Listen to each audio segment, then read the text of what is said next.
everyone. I'm Apurva. I'm a neurologic physical therapist and founder of Beyond Rehab.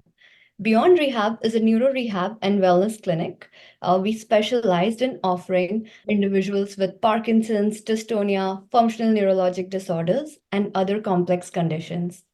At Beyond Rehab, we work primarily with individuals, helping them comprehensively and innovatively manage their care all through the virtual realm, and it helps them regain their function and improve quality of life. Today, I have Mark with us.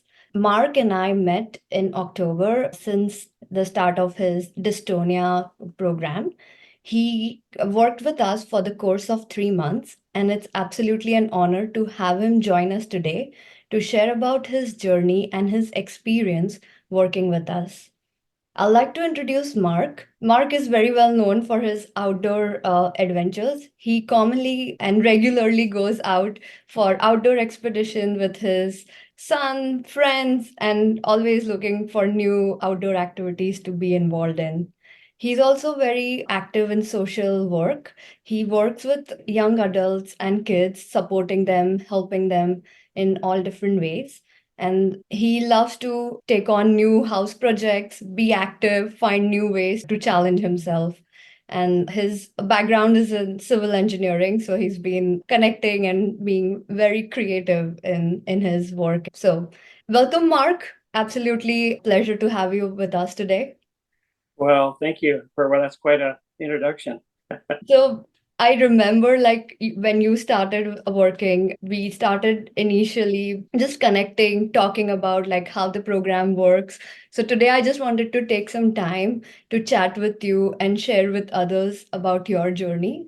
And so I'll jump on to the first question. How was your initial presentation and symptom looked like? And what all care did you receive prior to seeing the neurologist at Swedish and myself? Okay, well, yeah, I had been getting a tremor in my right arm, and it had been growing progressively worse for the last, 10 years. It started off really small, and then I kind of ignored it. And then this last year, about a year or so ago, I just kept getting worse and worse, where I had trouble functioning, like eating with my right hand. I'm right-handed, so I had trouble eating, writing, using the computer, typing and drinking out of a glass or cup. It was very difficult. So it was really impacting even just working with tools too, making things using a drill or a screwdriver. Right-handed, you need to use your right hand, but it's very difficult. You hardly do it. So I just mentioned to my general practitioner, regular doctor, and he said, it sounds like something we need to follow up on. So I kind of went through a process there where he referred me to a neurologist to have an MRI test done on me and then a check. So that's kind of how it started. To do something, starting being proactive about what to do. And I guess that's trying to find out what's going on, what's the cause, or what is it that's making it do that. So I see. So when you interacted with Dr. Khemani, how was your experience and what all treatment options were offered to you? Well, he asked me some questions about it, and he had me do some exercises right in the room there, in the examination room, about holding my arms out and various positions. And he said, well, there's nothing there, like fully extended, no tremor. Turn your 90 degrees, no tremor, fully extended. And then bend your elbows and turn them in. There it is. He says, oh, there it is. When he first thought, and it's pretty severe on the right-hand side, but no tremor at all on the left side. So we started doing some more tests and things, and he asked me questions, and then he started reviewing my MRI. Had an MRI ordered from my first neurologist before Dr. Kamani, and so he looked it over and didn't really see anything of any concern that might point to anything specific. So then he did some analysis on it, and then we came back. It came back about a little bit of time, a little bit later, I think it was. Anyway, then he basically said that he diagnosed as a primary right arm dystonia. That's what he called it. So he said that's not a disease. He said that's a condition, and he said that can be mostly corrected. And there are ways to possibly do that. One way is medications, various medications, Botox possibly. There's another Mhm. medication too he said he uses sometimes. It only works in 5% of cases. So it's not real, doesn't have real good success. But he said in my case it's so unique. He said it could very well work with mine. And he said the Mhm. other option, like I told him that I didn't really like medications if I can avoid it, if there's a way to avoid it. He said there is a way. He said physical therapy.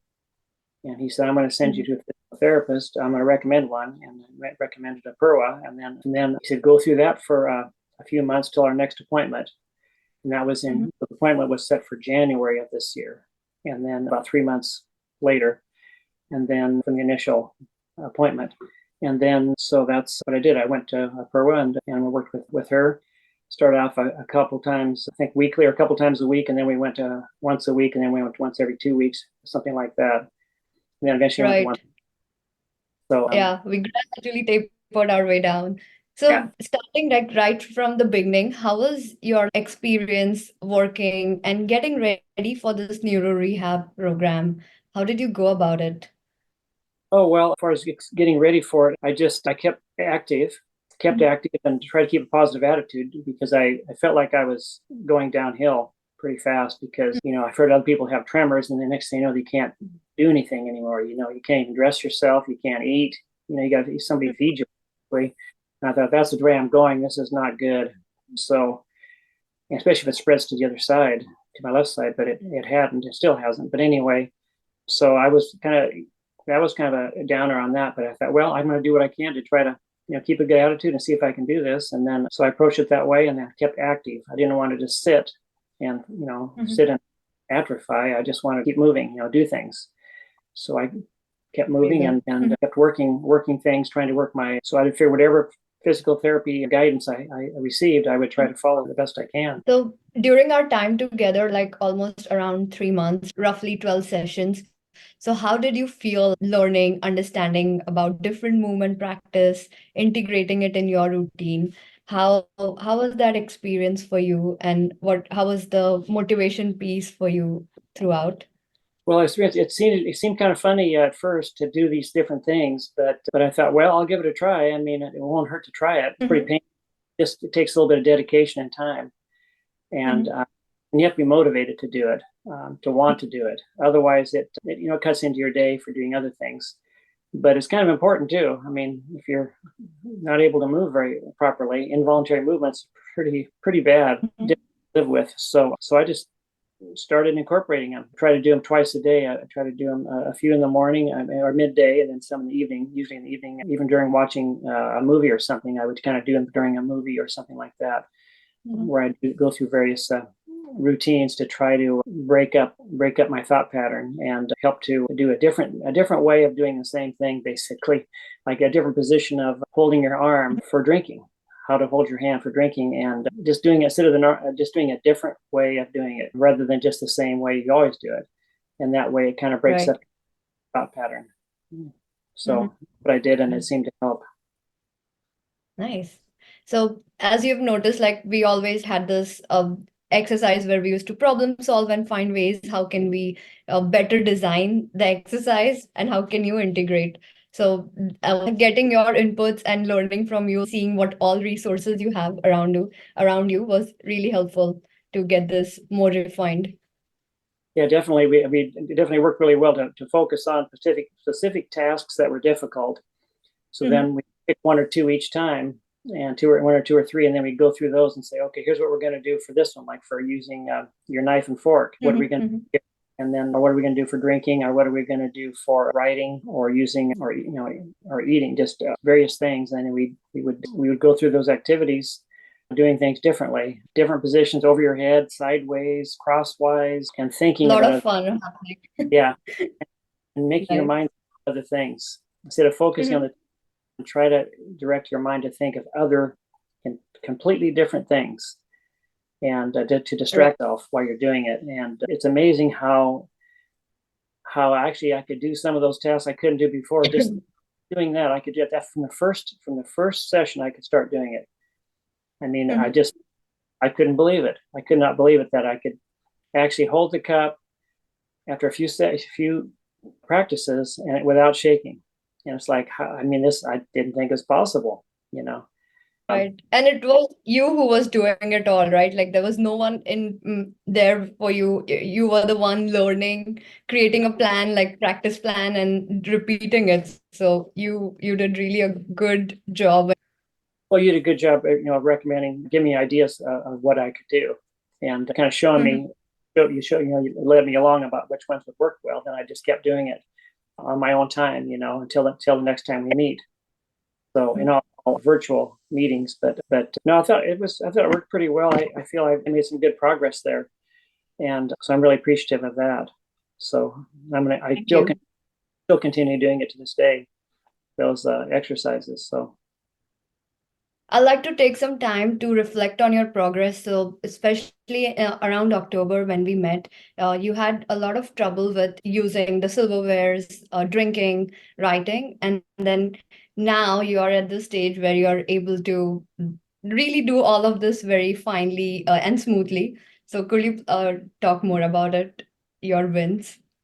yeah, I can. It's greatly improved. I still have to be a little careful if I feel it's starting to tremor and the tremor's starting to act up again. I kind of go back and I'll do some of the exercises, and like my cup, instead of just drinking a cup normally like this, if you hold it Mhm. up high, bring it down like that, things like that, or use a different cup, or even wear a glove. Just break it up and then think of other things. Think of Mhm. something, or think of, like we were talking about, different species of trees out here, or all these little animals, squirrels and chipmunks running Mhm. around, stuff like that. Anything you can think of that would be a distraction. Sometimes we talked about thinking of our favorite desserts, while you're doing this, just so your mind is thinking of other things. And Uh-huh. then I still do that, and it's much better. I mean, I can drink with this hand, and before I could not. Like this morning, I was eating my breakfast with this right hand, and I did it without stabbing myself with a fork or breaking my teeth off, where before I couldn't do it.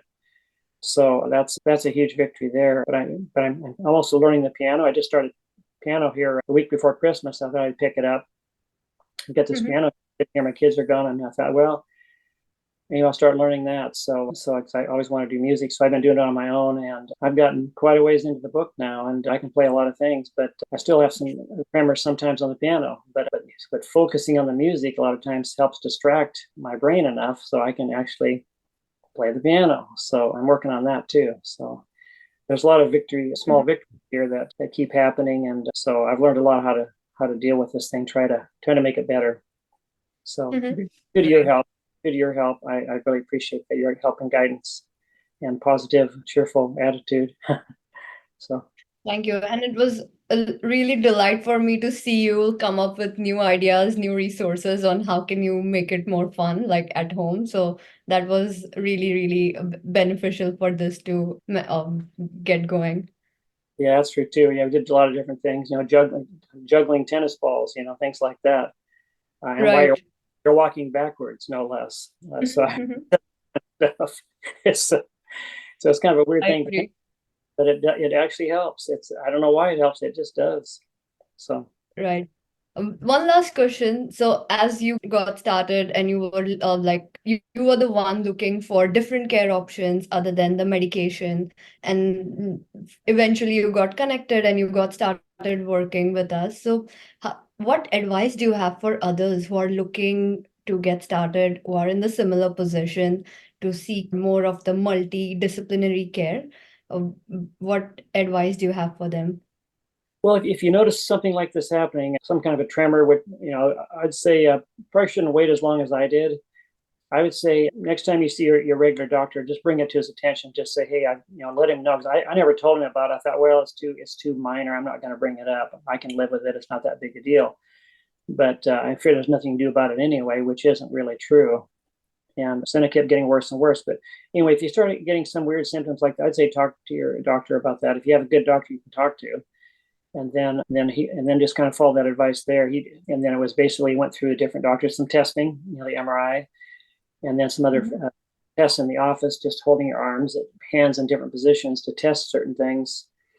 They were able to get a diagnosis. So at least you know what's going on. Otherwise, you're guessing.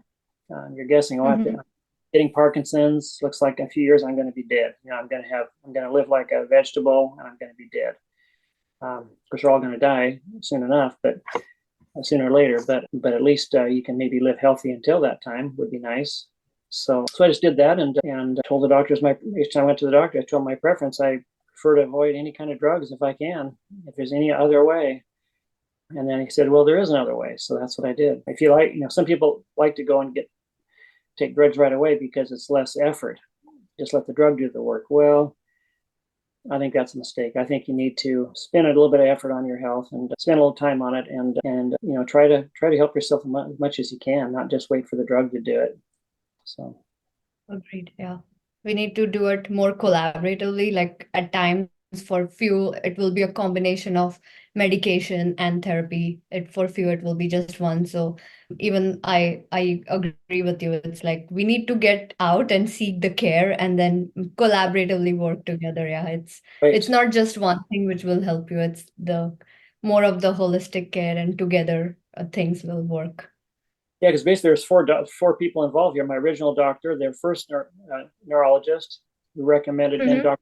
Honey, who recommended Apurva. So basically there's been Right. four caregivers in this journey to try to get myself healed up. Plus a lot of prayer too. My wife prays for me, and other people pray for each other's health. I've got a men's group that we meet with, and a lot of men are hurting. A lot of men are celebrate recovery people, have come from drugs, past drug addiction, and so a lot of those men are there too. So we pray for them and try to help them, kind of encourage them, let them know that there is a better way to live. And these kids we work with too, there's a lot of these kids that most of them don't have dads, and so some do, but they're kind of not very close families, so to speak, or dysfunctional in some way. Every family is dysfunctional to some degree, but some of these are pretty severe. So get a chance to spend some time with the kids and love on them, and kind of listen to them, talking to them, and we play a lot of games together with the other leaders. They go play games with them either outside or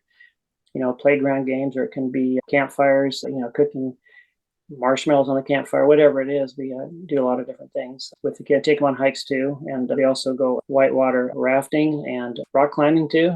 So I don't do that part. Other younger guys do that, but I do the hiking and camping with them. I've done that, and the regular meetings with them, weekly meetings with them. So with these are young teenagers, so about 6th grade to 12th grade, roughly, those kids. And I also work with others younger than that too. But, no, definitely the social connection, community of support, it makes a big difference. It's really one of the key component of our well-being. So I like the way you engage and, support and empower each other.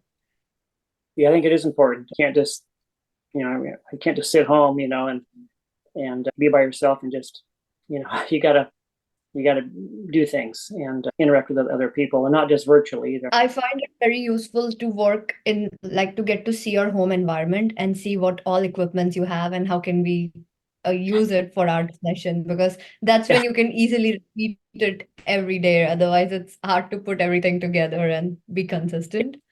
Yeah, we used all kinds of things for that. We used those silicone hot pads. Pretend that's a piece of steak, cutting that with a fork on a table, and Right. those pool noodles. Cut off a piece of that to do my finger movement exercises was part of it. Like I said, Right. tennis, different kinds of cups, different kinds of mugs, different kinds of glasses, and a lot of weight. These weighted ones, and like water bottles, heavy as I could get. Sometimes I put ankle weights around the glass things, make the varying weight, and try to trick the brain to learn new ways. It seems like real heavy things pull steadier, so you try to do that and mix it up, and just using household things, things you already have around the house. So Right. Seeing you do it more easily because you're in your home environment, so it makes a big difference versus you being in an office environment. So even that helps at times. Yeah, and of course my wife helps. She helps bring stuff over to I my know house. she's been really helpful. Thank you. So yeah, but it's really important to make this work out. Is you got to make it interesting, and so you keep your motivation up. Because if you don't see any progress, then it's easy to get kind of like negative thoughts, saying, "Well, this isn't going to work. I'm just going to skip it today." But you got to try to do it every day. Don't skip it. Even if you're busy on something, like if you're going to watch a movie, as long as you can do it during the movie, or or you can, when there's a break, some of the movies have like ads on them or something, or you can pause it too, on most stuff. You just pause the thing if you want to, and then you can take a few minutes, take a walk. I do a lot of walking and exercising every day, work out every day. So I think that's really important. I agree. Yeah. Creating the mindset and just gradually finding ways to make it more fun, engaging is the key to get started and going. So that's like a very unique opportunity for me to come in and find ways on how can we find new resources, new tools, which will spike your interest, which will help you stay motivated and keep fun. So really glad to be that person of finding and helping and being a partner in your care. So thank you so much for like joining us, working over like 3 months, because it was a long journey. It wasn't easy initially, but you were committed. You had a good insight, a good readiness to be a part of it. So that really helped us to get here. And it's been a wonderful learning experience from you as well. Thank you so much for joining today, and I look forward to keeping in touch. Thank you. Thank you so much for all you've done too.